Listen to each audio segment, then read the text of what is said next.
Being your own boss has its ups and downs. I can pick my own cases and hours. If needed, I can go off to work with Nick without needing approval from someone else. There wasn't too high of a demand for a pie in my city, so I could take time off without too much work piling up. But I underestimated the amount of paperwork I'd neglected while going off to play agent with Nick. I needed to buckle down and get the mountains of it all done. It would be faster hiring an accountant for my taxes and other such things.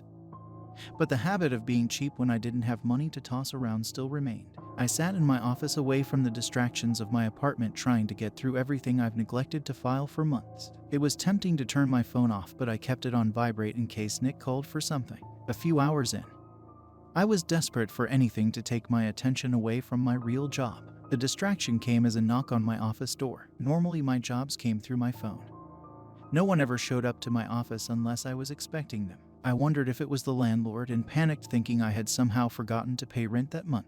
I hurried over to open the door and at first didn't see anything. Looking down, a creature was standing there waiting to be acknowledged. She was short, only about to my waist, and definitely female, with some supernatural creatures.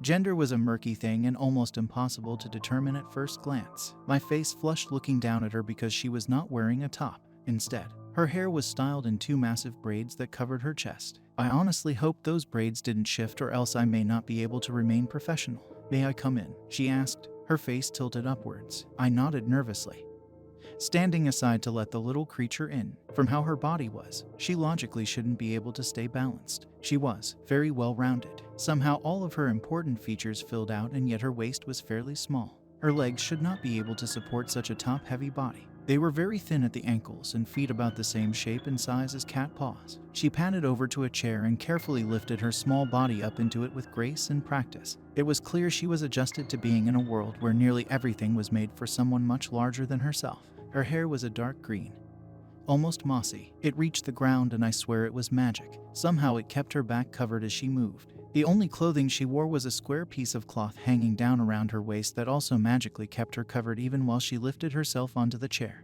On her face was a wooden, flat, expressionless mask. If she wasn't wearing it, I bet I could see her have an amused expression as I stared at her, cheeks red over her lack of modesty. A small hand motioned towards my desk, telling me to take a seat. I was flustered and took a few seconds to take the hint.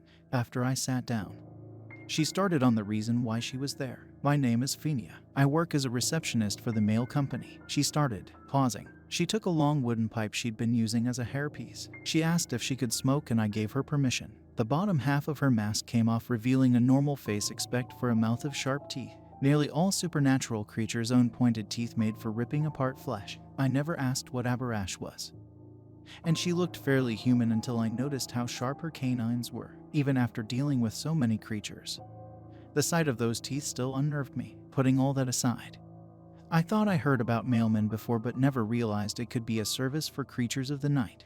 Supernatural creatures get mail?" I asked, still a bit rattled from her appearance. She sat, puffing on the long pipe and looking amused by the question. Since information is a currency in our world, there needed to be a safe way of delivering it. The mail company has been around long before the corporation. Being a mailman is a very sought-after position, and very respected, since they help make the supernatural world run smoothly. Most do not harm the mailmen while they're working. This all sounded a bit strange to me, considering their world had magic. Couldn't they just use spells to get the letters or packages to the intended creature without a middleman? I asked Fina, and she paused, trying to word the explanation correctly. I respected the creatures I've dealt with so far, on how they understood I was human and not part of their culture. It would be difficult to explain everything due to our species being so different. Let's say you wish to send a letter to a certain creature and you would like to use a spell to do so. Magic isn't as powerful as humans tend to think. It's possible to think around nearly every spell if you try hard enough. A creature could make a spell to instantly send a letter to a creature halfway across the world. But let's just say instead of a letter they sent an assassin named letter to the other creature. It would still fall under the spell. Over 500 years ago, the hunters used a spell to send themselves directly to a great deal of creatures and slaughtered them. It was such a massive massacre that the Silver King stepped in and changed how magic worked. Right now, you are only able to transport something directly to a living creature if that creature gives their permission. Fenia paused to take a large drag on her pipe. She blew out greenish smoke, and for some reason it didn't smell like anything. My head was swimming a little, trying to add what I had just learned to whatever little I already knew about creatures and magic. No wonder why Nick wasn't great at using it. The whole thing was far more complicated than I ever thought. She also mentioned the Silver King, who I knew nothing about. He sounded like a big deal, but I had already let the conversation drift so far off topic that I didn't ask about him. Sorry, I derailed you a little. What can I help you with? I asked finally, as a receptionist. Our job is to hand out packages and letters to the mailmen, but we also need to pick the right worker for the job. I believe you have someone who approves your cases and won't let you take one over your skill level. Recently, I started to look after 3 brothers who we just hired. They're idiots, but hard workers. They're currently missing, and I would like for you to investigate the woods where I think they got lost. I nodded along, ready to take on the job, but then paused. Why was she asking me? Didn't the mail company have some sort of way of dealing with their lost employees? I didn't mind taking the job, but found it confusing. Phinia came to a human to help. You know I'm only human, right? I asked. Yes. I am aware. Those 3 were lost well off the clock, meaning our company won't risk any mailmen to go look for them. The corporation is always swamped with requests and won't be able to get to looking for them for at least a few weeks. You may be human, but you are aware of supernatural creatures. You've dealt with them and lived, and you're not currently busy. Phinia explained with a smile on her small face, tapping out her pipe. She replaced it in her long hair. I'm not asking you to save them or provide the location of their bodies if they are dead. I just would like to know anything you can find about what happened. I cannot go into the woods they disappeared inside due to my species.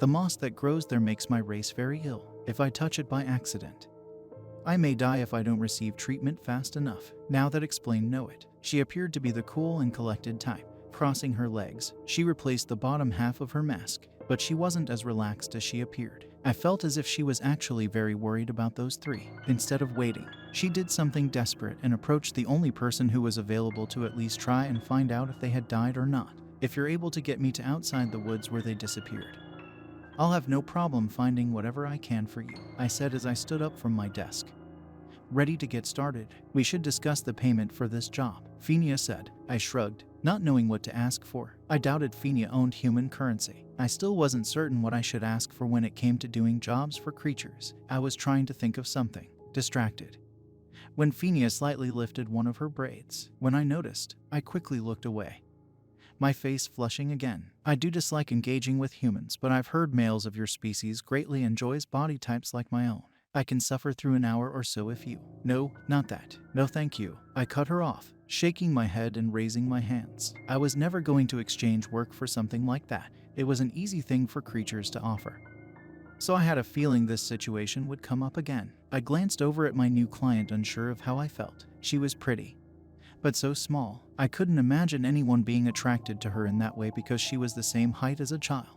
Then I felt a bit guilty for dismissing someone based on something they couldn't control. My mind was a mess, and Phinia let out a soft laugh at my reaction. I do need to pay you. What would you suggest? She offered. We can put it off. I can just ask something from you later, I said, figuring that was the best idea. It had worked for Charlotte after all. But Phinia wasn't keen on the idea. She shrugged, and it was her turn to shake her head. I'll give you some advice because you are human, but that kind of suggestion isn't good for us creatures. We like our deals clear and upfront. If I agree to speak about payment at a later date, you could twist your words and demand almost anything, she explained, and I realized she was right. I needed to think of something to ask of a person I really didn't need anything from. It was a good thing I was the one who she had approached. I felt as if a worse person would give in to her first offer. I, though hard, desperately trying to think of something as she waited. As a minute or so passed, I was feeling a bit nervous over the fact that nothing came to mind.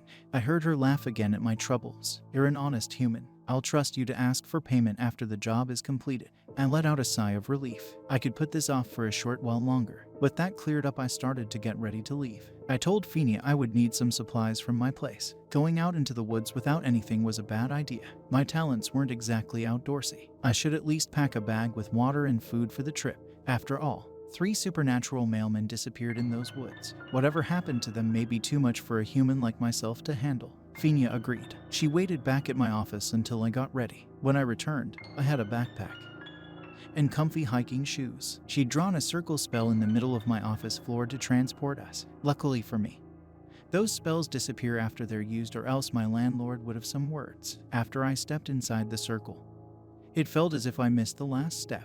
My stomach lurched and my vision shifted. Instead of being in my office, we were both in front of an opening to the darkest looking forest I'd ever seen. Moss hung from the trees, blocking out the light. This place appeared so threatening even the air was heavy. Adjusting my backpack, I was stalling from going inside. I assumed these three were collecting mushrooms when they disappeared. There are some that glow faintly in the dark and are a very nice snack when dried, if you find any. It would be a bonus if you brought them back, Fenia told me, while staying away from the trees. Do you have any more information on the ones that are missing? Their names and such? I asked while looking towards the opening. She did not have any photos of the brothers. She told me their names were Moses, Louis and Joseph. Two appeared human and around my age, while the third had a humanoid body with insect features. There shouldn't be any humans in the forest, so if I came by any, it was best to assume they were the brothers. I nodded, memorizing the few facts I had. I've been told that information is like a currency in your culture, aside from telling me what I need to know about this case. You've said a lot of stuff I would never find out, I said, because it was bothering me. Information is like a currency. However, everything I've told you is common knowledge, at least to us creatures of the night. And when dealing with humans, we tend to share more than normal, knowing it would help the transaction. Unless you're a hunter, that is. That made sense. How the mailing company worked should be known by most creatures. Fenia wasn't telling me any secrets when she explained it. At least it was good to know creatures would be more forgiving with information in the future. The friendly ones, at least. I didn't have anything else to ask, so I straightened my pack again, ready to go. Remember, I don't need their bodies if they are dead. Just any information you can get. Don't be too proud to run away if needed, Fenia reminded me. I assured her I would stay as safe as possible. I only had my handgun and not the magic bullets Nick made. He hadn't been able to charge the reloads yet, and I doubted I would be allowed to use them outside of cases together with him. As the bullets were still being tested, it would be nice to have a weapon more powerful than regular bullets.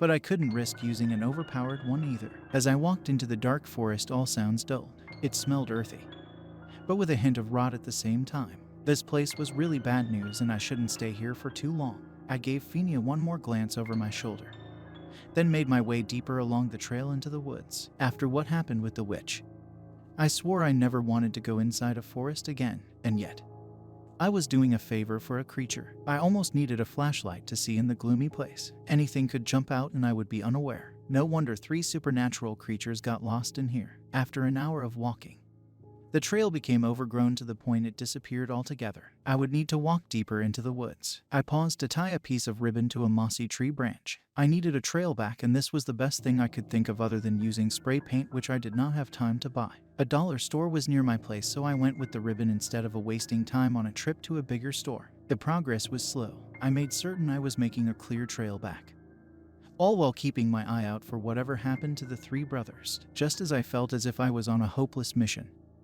I spotted something. Through the trees was something in a color that did not belong to the woods. I slowly made my way over to it, all the while looking around for any monster lurking in the dark. In the middle of a small clearing was a backpack, one of the reflective holographic ones that were all the rage years ago and now you can only find as a knockoff. It wasn't a bag that might belong to a full-grown man, but then again, they weren't human. Creatures did have different tastes. The bag was half open. Peeking inside, I saw some of the faintly glowing mushrooms Fenia spoken about. Well, it had been easy enough to find a clue. I picked up the bag to take it with me. The moment the bag was off the ground, I felt something pull at my ankle, lifting me into the air. I dropped the bag and I flipped upside down. The contents of my backpack pouches dropped to the ground. My keys spilled from my pockets along with the fake ruby charm Nick gave me. I snatched it out of the air as my water bottle fell to the ground.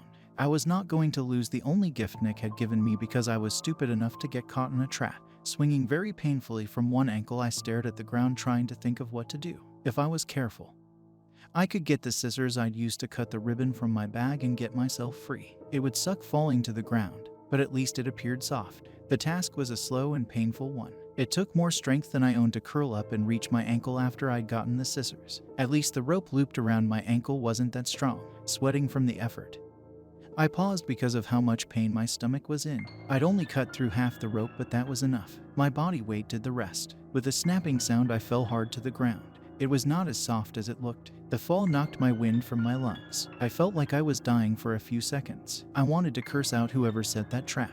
I had the chance very soon. Sitting up, my eye caught some movement from the trees. When I looked over, my entire body felt frozen. A creature low to the ground stared, caught in the act of sneaking in closer. 4 long arms came from its back to wrap around the trees near to it. Honestly, It appeared a little human. If only saw the face, I would assume it was a lost girl.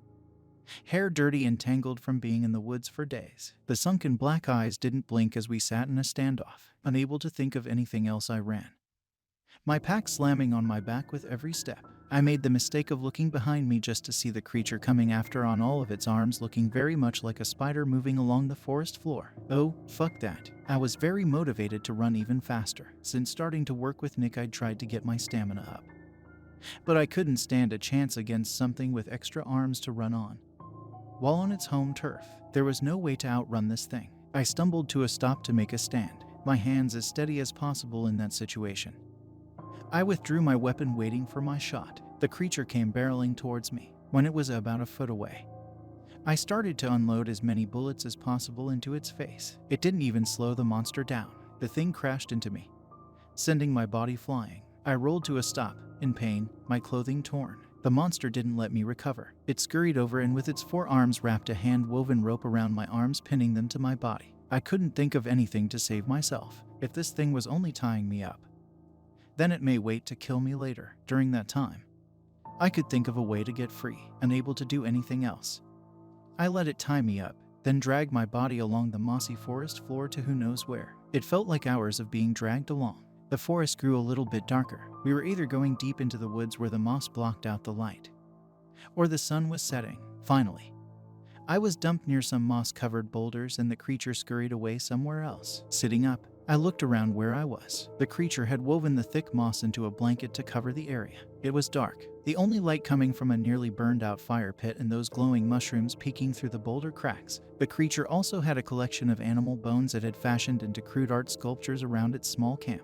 This place was scary as all hell. I needed to get out of there. The creature did not tie up my legs, making it so I could move around. I didn't see or hear the thing. Who knew when it would come back for me? By sheer luck, I found a sharp piece of animal bone laying in a pile that was waiting to be made into something. I could grab it with the fingers peeking out from my bindings. The next few minutes were spent dropping the bone and cursing as I made slow work at cutting the rope. Every sound made me jump and my heart nearly stopped, thinking that creature was back. My hands ached and my chest was sore from not being able to breathe in fully for so long. I nearly cried when the rope snapped, allowing me to get loose. I should have gotten the hell out of there the moment I was free, but foolishly decided to just peek around the camp for a few seconds to see if I could spot any signs of the three mailmen getting down low. I silently walked around looking past boulders for the creature or the three missing men. I went in the other direction I'd seen the creature go and found myself following the opening of a cave. More mushrooms grew, giving me just enough light to see by. I figured I would spend a few minutes looking around and I would get out. Again, a miracle happened and I found what I was looking for. I spotted three forms slumped over in the back of the short cave, quickening my pace. I went over to see if they were alive or not. Each appeared to be breathing, which was a good sign. The insect brother was a bit startling to look at. His skin was white and hard-looking, as if his face was covered with a shell. His black bug eyes weren't closed, but then again, I didn't think bugs had eyelids. I was at a loss of what to do. I didn't want to just leave them there. In the end, it was the only choice I had. At least I knew they were alive. If I could get out, I would call Nick and ask him for some help saving them. I hurried out of the cave, again being as silent as possible. It appeared I was being too silent. Just as I was leaving the cave, the creature of the forest was rounding the corner, not aware I was on the other side. We both froze, startled by each other. I moved first and bolted, trying to get away. The creature reached out a long arm, slashing it down my back but only cutting deep enough to tear open my backpack and spilling its contents. As it hooked its clawed hand into the fabric, it caught, causing me to stop and fall over. I scrambled, trying to get back up,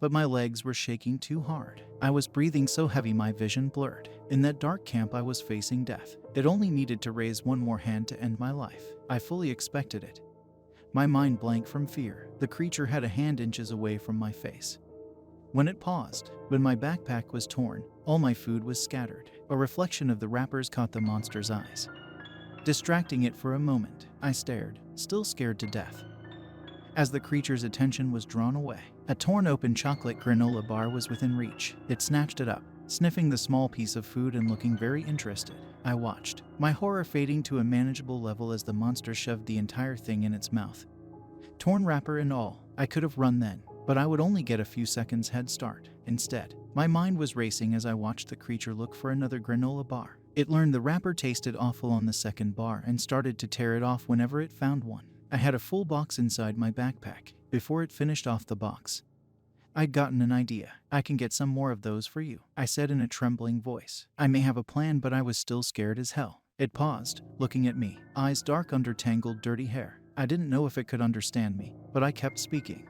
I'll trade you my life and the lives of the 3 you already have for as many of those bars as I can possibly get for you. I mean, isn't that a good deal? I can toss in other food too. I bet you're tired of eating the same thing all the time. For a few seconds it looked as if my words worked. Then I had the monster on top of me. It was pinning my arms down to the ground with such a powerful grip I couldn't move. Drool dropping from a mouth of sharp teeth onto my shirt. I flinched as a long tongue came out from under the hair to lick the entire side of my face. My skin prickled in goosebumps, and my body was shaking. After an eternity, the creature grabbed my face with 2 hands, so we were staring into each other's eyes. Deal. The voice was so low it sounded more like a faint breeze than a word. I was released as the monster scurried off to retrieve the 3 mailmen it kidnapped. I stayed on my back, staring up at the dark mossy-covered tree branches. I just couldn't believe I traded my life for snacks. I didn't know whether to be happy or insulted that I was worth so little. In the end, I thanked Nikki for showing me supernatural creatures loved human foods enough to trade for them. I left what remained of my backpack at the camp the monster made. It dragged all 3 of the brothers out, and I didn't know how I could get them back aside from carrying them one at a time.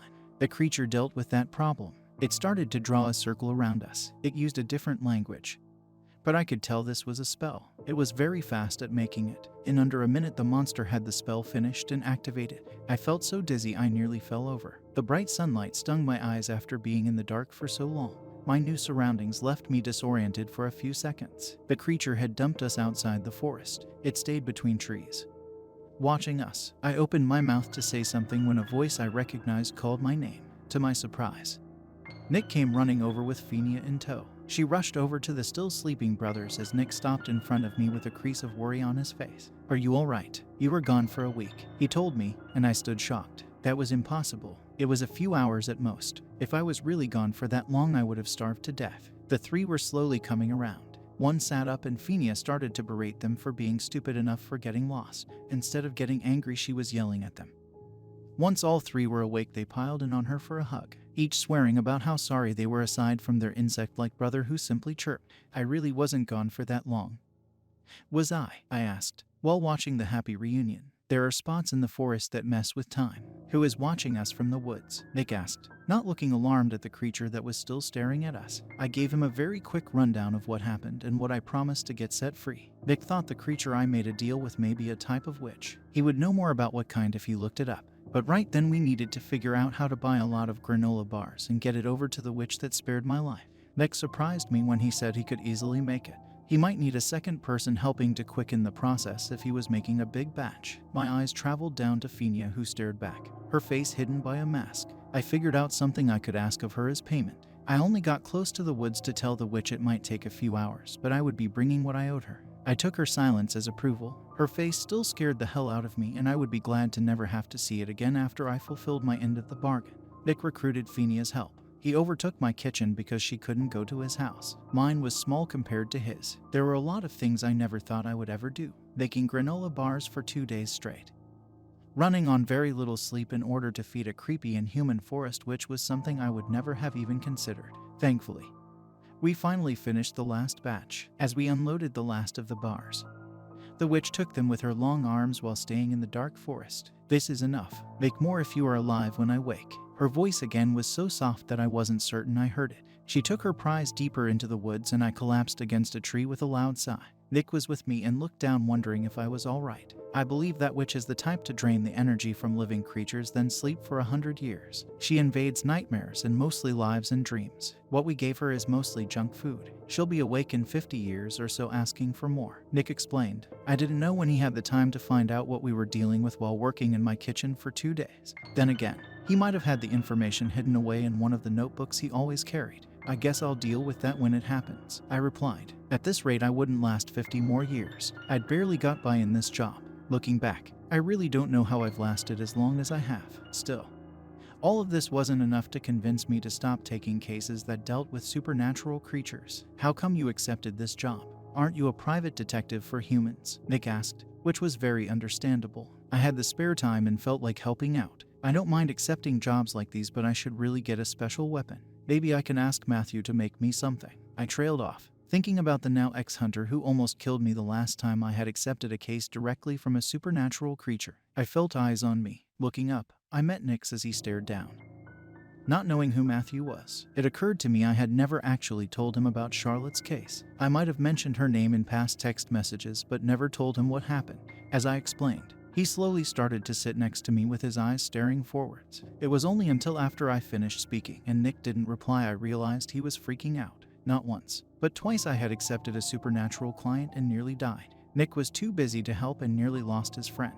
He was uncertain of how to deal with the idea. "Call me next time," he said finally. "What if you're busy? I just got unlucky with these 2 jobs. I might come across an easy job from a creature that won't." He looked over, dark eyes piercing into my soul. "I'll make time. Call me." There was no room for argument. Nick would not be able to handle it if I got hurt when he wasn't around. It was nice to know someone cared so much, but not nice if I had to refuse a request because Nick wasn't available. I would call him, but I would still go on a job even if he wasn't free. "I promise I'll call you," I said. I felt Nick grab my hand as if I was going to die on the spot. "Double promise me. Double promise." His concern might be a result of losing his last partner, or it could be from what I found in the catacombs. He'd lost so many people in his life, and yet he picked a weak partner who barely survived on every case we took. I really needed a special weapon because I refused to die for my partner's sake, at least after this disaster of a case. I doubted any other creatures would ever trust me again for a job. "I think you already have a few minor cases lined up. There aren't many humans who can deal with creatures, and the only other option is trying to get the corporation to deal with the case. We are still so short on agents, I have a feeling you'll be high in demand." My stomach dropped at Nick's words. With a combination of working cases with Nick and accepting ones directly from creatures, I was definitely not going to last another 50 years.